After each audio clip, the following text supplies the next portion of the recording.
আমি ইঞ্জিনিয়ার রহমতুল্লাহ আপনাদের স্বাগতম জানাচ্ছি। এখনকার আলোচনায় থাকছে KPPL, যার সর্বশেষ ক্লোজিং প্রাইস হচ্ছে 26 টাকা 40 পয়সা। এটা নির্বাচন করার পিছনে অন্যতম কারণ হচ্ছে যে এর যে বর্তমান ট্রেন্ড ফাস্ট অ্যান্ড ফিউরিয়াস, খুব অল্প সময়ে দ্রুত একটা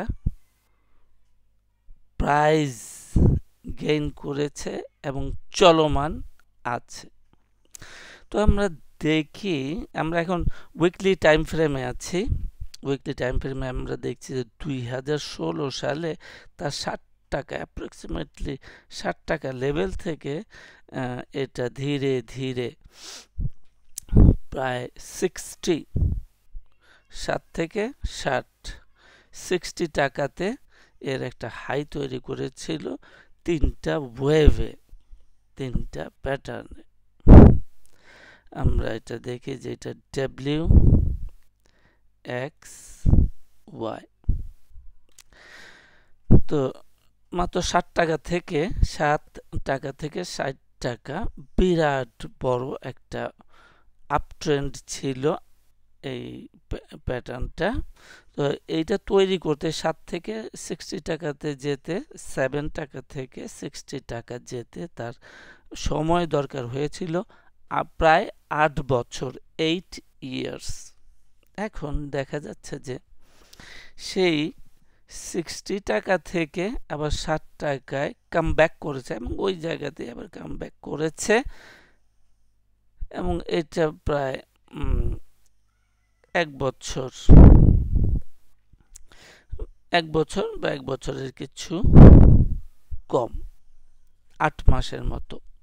8 বছরে উঠলো, 8 মাসের মতো কমেছে। এখন আমরা দেখি যে বর্তমান আপট্রেন্ড 1 2 3 4 5 6 7 8, তাহলে 8 বছরে উঠলো, 8 মাসে নামলো, 8 সপ্তাহ। ইটস এ থাম্ব রুল, 8 সপ্তাহ পর্যন্ত এই আপট্রেন্ডটা থাকতে পারে। আরেকটা ইস্যু হলো যে আমাদের এই যে থার্ড লেগটা কোথায় গিয়ে শেষ হওয়ার বেস্ট পসিবল ওয়ে জায়গা ছিল, এবং সেটা হলো যে আমরা এ বি সি করি, তাহলে দেখব যে প্রায় 49 টাকা at 200% ফিবোনাসি লেভেলে।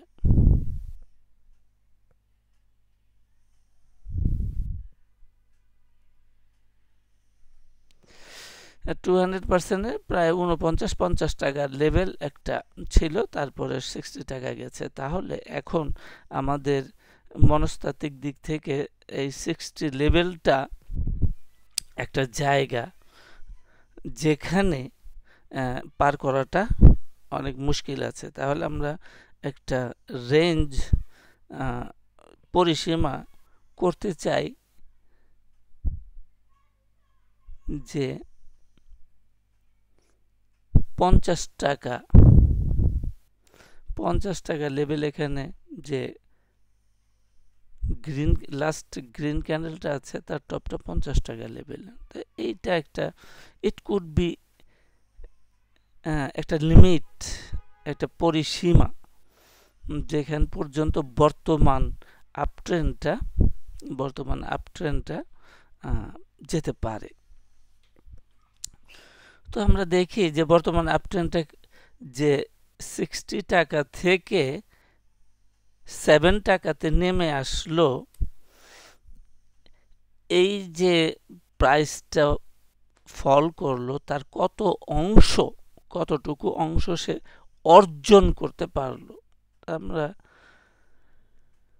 দেখি যে কত পার্সেন্ট, মোস্টলি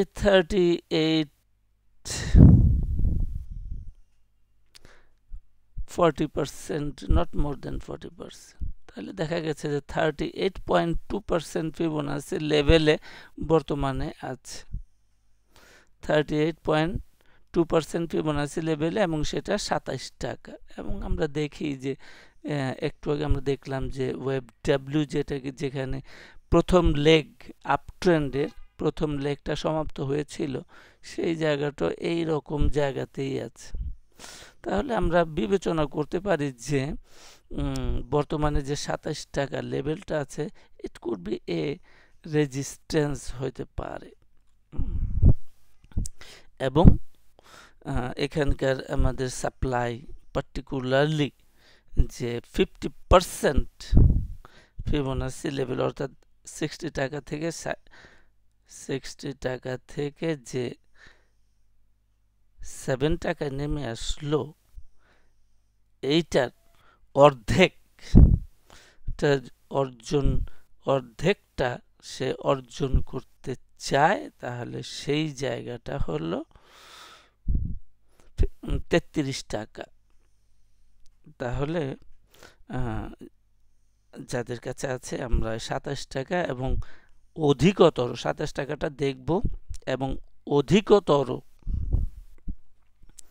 গুরুত্ব দিয়ে 33 টাকা লেভেল যেটা অর্ধেকে আছে 50% ফিবোনাসি লেভেলে এই জায়গাটা দেখতে হবে। আর আমাদের পরিসীমাটা প্রান্ত সীমা এটা হচ্ছে 50 টাকা। তো এই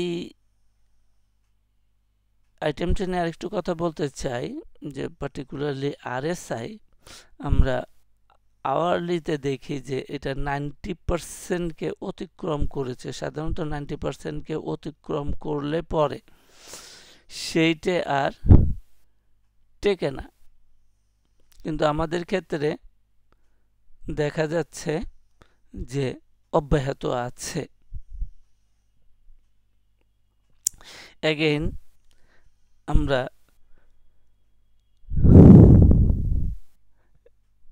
ডেইলি টাইম ফ্রেমেও দেখি যে এখানে 90 লেভেলকে ক্রস করেছে, 90 লেভেলকে ডেইলি টাইম ফ্রেমে RSI ক্রস করেছে, এরপরেও সেটা কারেকশানে যায় নাই। তাহলে সর্বশেষ আমাদের হাতে যেটা থাকছে যে এইটা বর্তমান আছে 77, তাহলে 90 লেভেলকে ক্রস করলে এই ট্রেনটা আর টিকবে না। তাহলে আওয়ারলি এটা এক্সেপশনাল, আমার জানা মতে কাছে ধীরে এই ধরনের কোনো আইটেম চোখে পড়ে নাই যেটা ডেইলি লেভেলে RSI 90 পার করার পরেও যা ট্রেন্ড অব্যাহত ছিল। থাকতে পারে, এই মুহূর্তে আমার মনে পড়ছে না। তো এটা এক ধরনের আমার কাছে এক্সেপশনাল। আওয়ারলি এবং ডেইলিতে 90 লেভেল ক্রস করার পরেও কোনো রকম কারেকশানে যায় নাই, তাহলে সবে ধর নীলমণি বাকি থাকলো।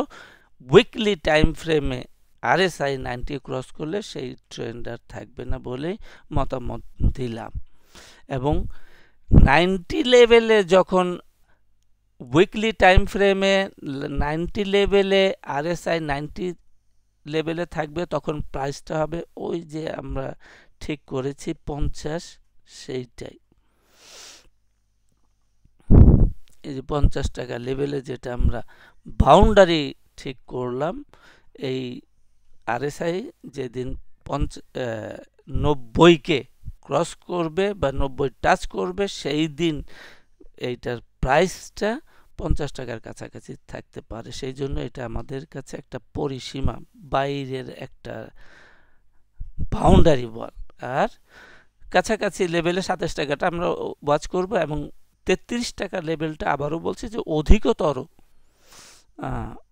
নিবিড় পরিচর্যা রাখতে হবে, দেখতে হবে, ওয়াচ করতে হবে। ট্রেন্ড অব্যাহত আছে। আর একটা ফিলোসফি আমরা শেয়ার করতে পারি, সেটা হলো এইটা, এই যে বর্তমান আপট্রেন্ডটা ফাস্ট অ্যান্ড ফিউরিয়াস আপট্রেন্ড যখন শেষ হয়ে যাবে তখন এটা একটা লম্বা কারেকশানের আওতায় চলে যেতে পারে। তো আজকে এই পর্যন্তই। সাথে থাকার জন্য সবাইকে ধন্যবাদ।